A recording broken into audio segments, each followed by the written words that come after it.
Барлықтарыңызға қайырлы күн. Мен бүгін сіздерге 400 МРП, яғни 1.380.000 теңге мемлекеттен берілетін қайтарымсыз грант туралы айтқым келеді. Бұл грантқа әркім қатыса алмайды, белгілі бір категориялар ғана бар. Қазір сіздерге бір-бірлеп айтып беремін. Олар мүгедектігі бар азаматтар, қандастар, өңіраралық қоныс аударушылар, аз қамтылған отбасы мүшесі, яғни АСП алатындар, көп балалар, оның ішінде әйелі немесе күйеуі, мүгедектігі бар бала асырап отырған азаматтар, асыраушынан айырылу бойынша жәрдемақы алушылар. Сонымен қоса осы аталған категорияға жата отырып, сіздер міндетті түрде немесе жұмыссыз, немесе ИП-ларыңыз болу қажет. Ал енді аталған категорияларға сәйкес келсеңіз, регистрацияны бастауға болады. Қазір мен сіздерге осы грантқа қатысудың және алудың нақты 6 қадамын айтатын боламын. Бірінші, ол бізде business.еңбек.kz сайтына тіркеліп заявка жіберу керек сізге. Егер бұрыннан тіркелсеңіз, онда бұрынғы логин және парольді қолдануға болады.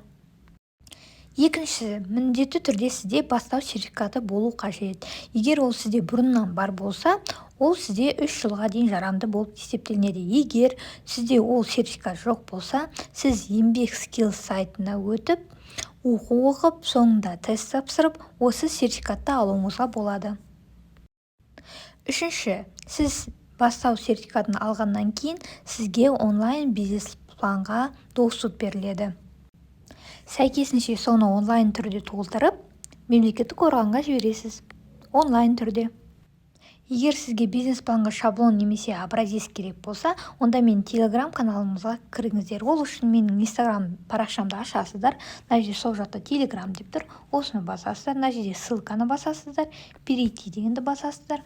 Міне, ашқан кезде сіздерде бизнес планның қазақша және орысша түріндегі образец және де шаблондары бар.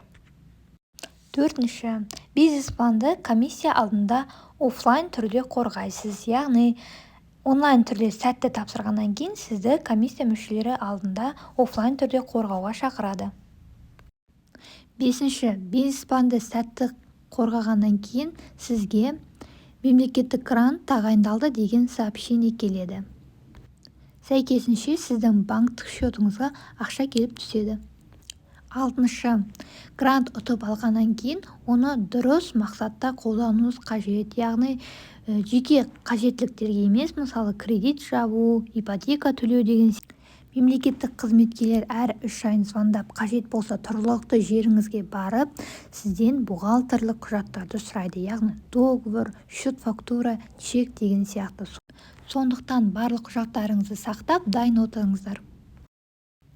Сонымен мен сіздерге ең маңызды ақпараттарды айтып өттім. Егер осы видео сізге пайдалы болса, ұнаса, лайк басып, комментарий қалдырыңыз, және де қалған сұрақтарыңызды комментарийда жазуға болады. Сау болыңыздар.